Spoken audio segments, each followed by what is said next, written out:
Do we need to forgive those who wrong us? By Eliezer Danziger. Question.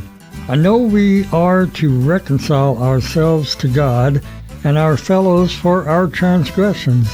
This is a very basic Jewish teaching, but what about offering forgiveness to those who have wronged us? A not-so-modern method of spiritual health and well-being teaches that we must forgive others in order to save our own emotional health, in order to keep from harboring resentment. It is likened to forgiving a debt. A person may have robbed another of something irreplaceable, and the offender doesn't want to be forgiven. But the teaching says we forgive him anyway to improve our own mental condition.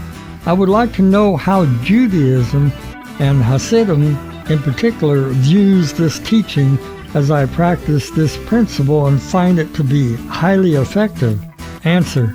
If someone wrongs us and sincerely asks us for our forgiveness, we must forgive them, provided that they have compensated us for any actual damages. This is according to the strict letter of the law. Acting beyond the letter of the law, we ought to forgive others even if they do not ask for or even want our forgiveness. In fact, in the prayer text of both many Ashkenazim and Sephardic, and Chabad too, before retiring for the night, we utter a declaration forgiving anyone who has offended us. Now, while it is true that forgiving others, even without being asked, is in our own best interest, I think we should aim to do so for more noble reasons. Firstly, we have to consider that anything harmful that befell us comes from God.